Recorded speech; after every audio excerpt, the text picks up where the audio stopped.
Mesdames, Messieurs, bonsoir. Je suis ravi de vous retrouver pour votre édition de 19h sur Alizé Télévision en ce dimanche 4 septembre. Merci de nous accueillir chez vous.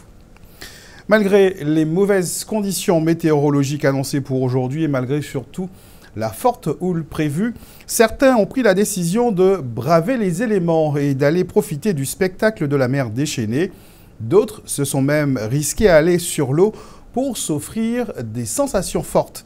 Comme l'a constaté Elisabeth Arsène, elle aussi, elle a fait preuve de témérité et s'est rendue à la Pointe des Châteaux. Reportage.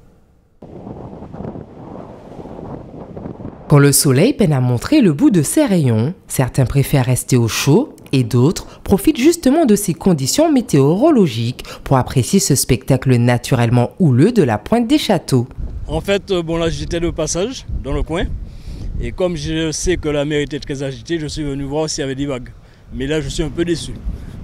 Il y en a mais c'est pas ce qu'il y a d'habitude quand il y a mauvais temps. Donc c'est dommage quoi.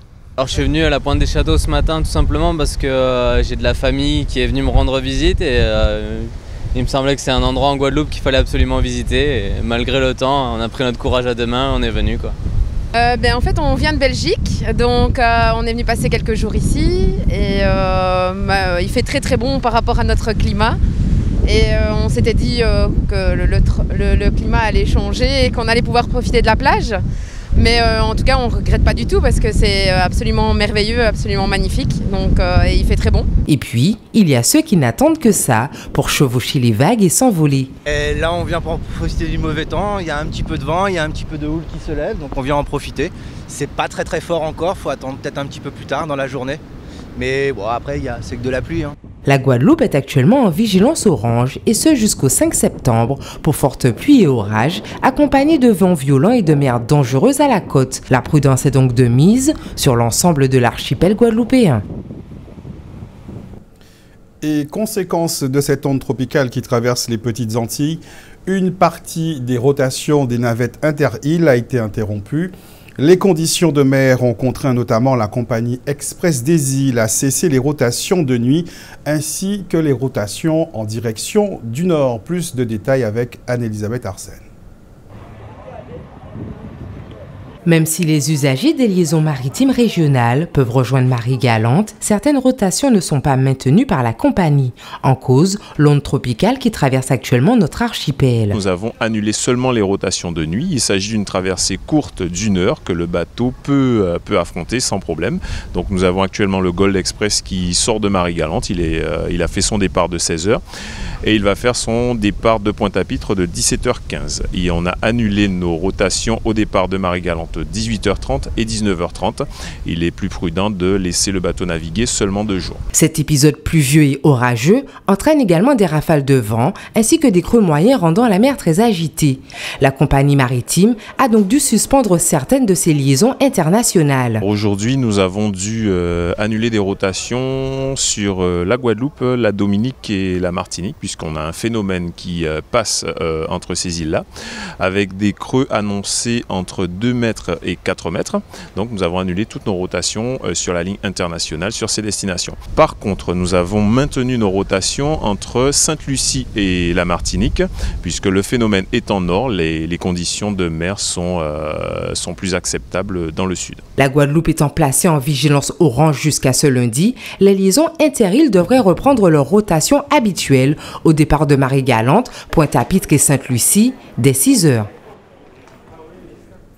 Tandis qu'au Vatican, les catholiques étaient réunis ce matin pour la canonisation de Mère Teresa qui a dédié sa vie aux plus déshérités. Un autre événement réunissait les membres de la paroisse Saint-Michel du Rézé aux Abîmes. C'est également ce matin que l'évêque de Guadeloupe procédait à l'ordination diaconale de Hanson Dessiné. Les fidèles de la paroisse Saint-Michel qui a accueilli le séminariste en 2013 se sont déplacés en nombre pour l'accompagner dans son cheminement. Reportage, Johan Charpentier-Titi. C'est une paroisse du Rézé remplie qui a célébré l'ordination du diacre Hanson Daciné. Nombreux sont ceux qui, à l'instar des différents diacres du diocèse de Guadeloupe, ont fait le déplacement. Une cérémonie animée par Monseigneur Rio Creux dans la joie et ponctuée par les chants des fidèles portés par la chorale.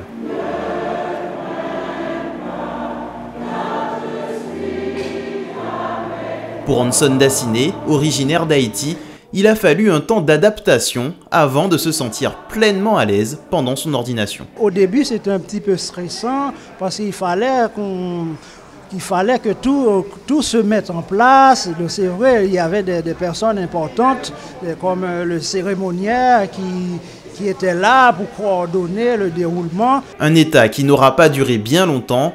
Une fois libéré du stress, le tout nouveau diacre a pu profiter du moment. À la fin, quand j'ai eu confiance, je me dis bon ça va, donc là c'est pas la peine de m'embêter, là je peux vraiment donc, me laisser envahir par l'Esprit Saint parce que c'est lui qui guide, c'est lui qui donne la joie, c'est lui qui met la joie dans le cœur, donc c'est pour ça que vous voyez que je suis un peu rayonnant.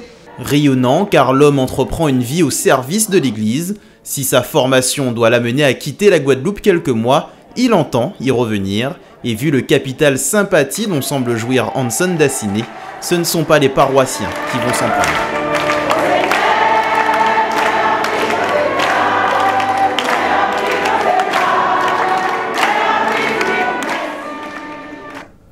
À bientôt 37 ans, Hanson Daciné a donc été ordonné diacre en vue du sacerdoce dans la paroisse de Saint-Michel où il a animé la catéchèse, la pastorale des jeunes ou encore la préparation au baptême.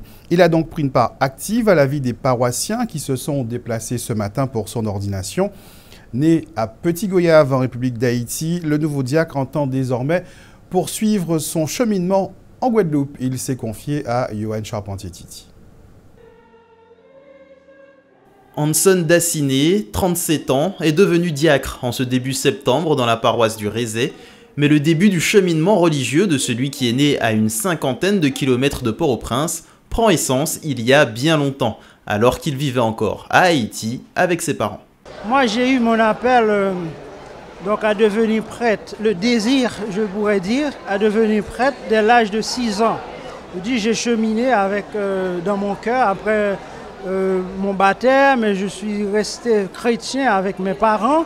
Donc du coup, on fait un parcours un peu spécial pour vivre avec le Seigneur en famille. On priait ensemble, on allait à l'église ensemble. On fait beaucoup de choses et du coup, ça est resté pour moi une chose indélébile. Un appel visiblement reçu 10 sur 10 puisque 30 ans après, le voici diacre, première étape avant de pouvoir devenir prêtre. Pendant ce laps de temps, Hanson se forme tout d'abord au petit séminaire de Port-au-Prince, puis au grand séminaire.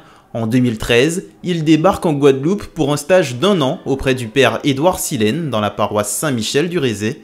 Dernière étape avant son ordination, la formation au séminaire Saint-Cyprien de Toulouse pendant 2 ans. Après avoir fait 2 ans de stage de formation, c'était juste pour compléter ma formation et puis je dirais même pour peaufiner ma vocation.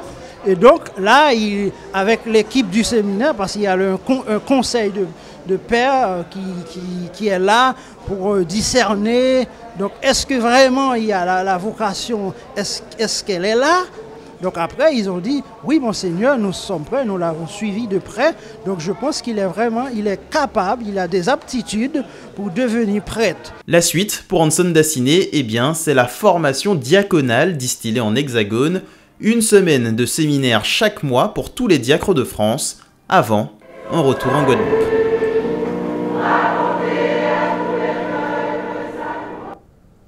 Place maintenant à notre tour d'horizon de l'actualité dans la grande région. La Dominique se prépare à célébrer la semaine Kalinago au Costa Rica. Un réseau de prostitution de femmes du Nicaragua et de la République dominicaine a été démantelé. Mais direction maintenant la République d'Haïti où une religieuse a été tuée par balle. C'est votre rendez-vous Caraïbes. Sœur Isabelle Sola Macas, une religieuse de 51 ans originaire de Barcelone et membre de la congrégation catholique Jésus-Marie, a été atteinte mortellement de 2 balles à la poitrine dans sa voiture par 2 individus non identifiés qui voulaient la lui voler alors qu'elle revenait d'une succursale bancaire. Un passager qui accompagnait la religieuse a également été grièvement blessé par 2 projectiles. Sergio Cuesta Francisco, le consul espagnol en poste en Haïti, a confirmé avec tristesse la mort de sa compatriote qui vivait en Haïti depuis plus de 8 ans. La missionnaire avait fait d'Haïti son propre pays, surtout après le tremblement de terre de 2010 qui l'avait profondément touché.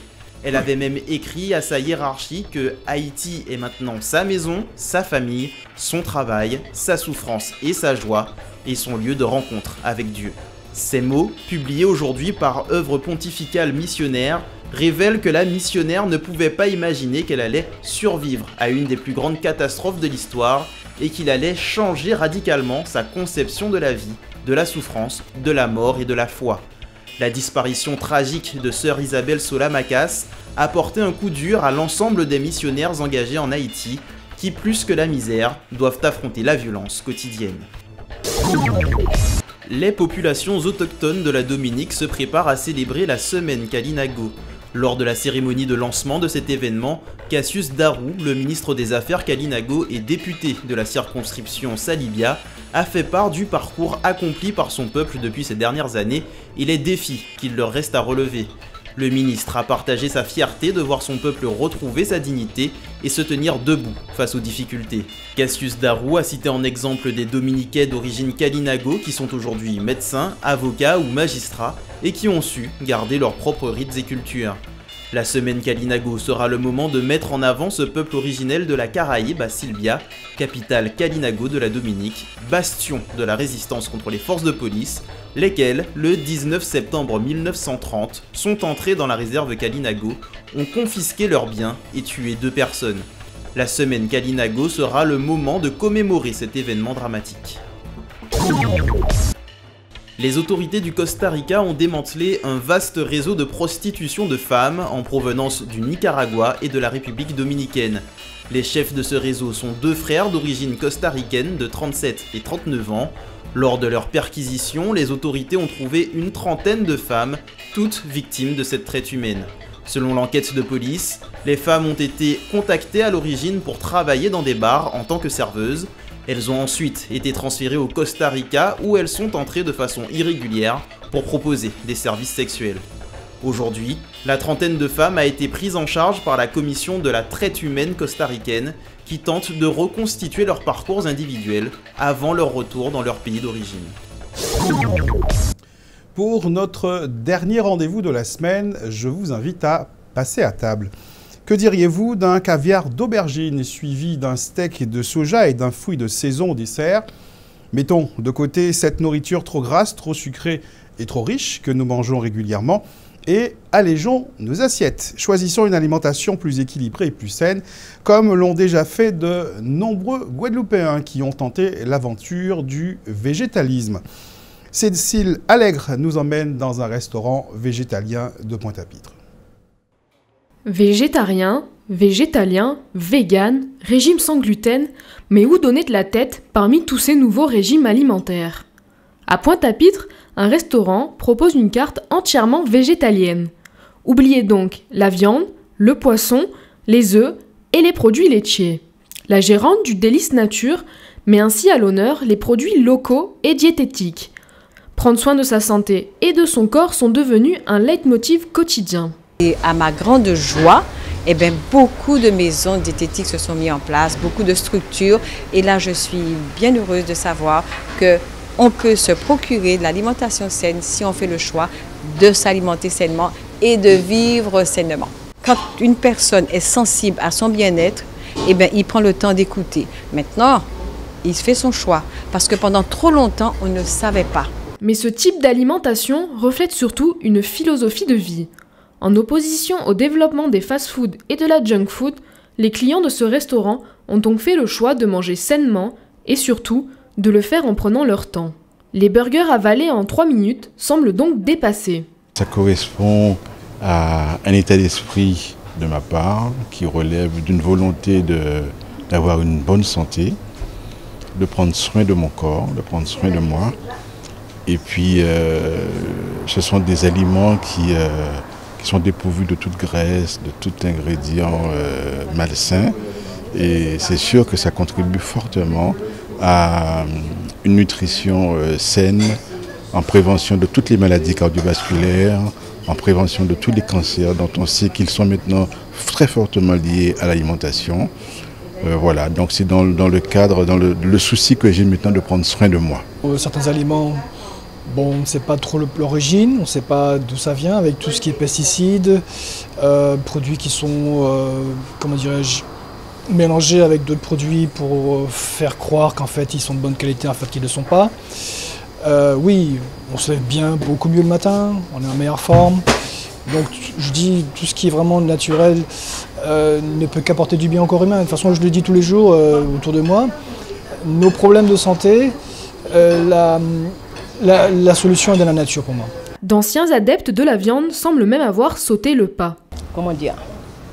Alors je préfère manger des fruits et des légumes plutôt que du carnage, c'est-à-dire de la viande.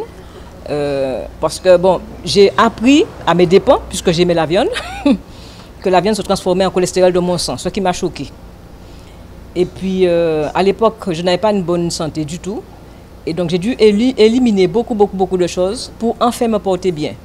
Et c'est quand je mange de cette manière-là que je me porte bien. Malgré les réticences de certains, les végétariens semblent se sentir mieux et c'est probablement le plus important. Un point sur la météo pour ce soir et demain pour clore cette édition. Nous sommes en Guadeloupe et en Martinique, toujours en vigilance orange pour fortes pluies, orages et mer dangereuse. Même si les averses se sont calmées, l'épisode pluvieux orageux n'est pas pour autant fini et le mauvais temps se maintient cette nuit. Demain lundi, les averses orageuses sont encore possibles dans la matinée en basse terre, mais devraient être moins soutenues en grande terre. Demain, retour au vert pour ce qui est de la qualité de l'air, mais l'indice Atmo sera tout de même de 6 pour une qualité de l'air médiocre. Je vous souhaite de passer une bonne soirée sur Alizé Télévision. Prochain rendez-vous avec l'information, ce sera demain 12h30.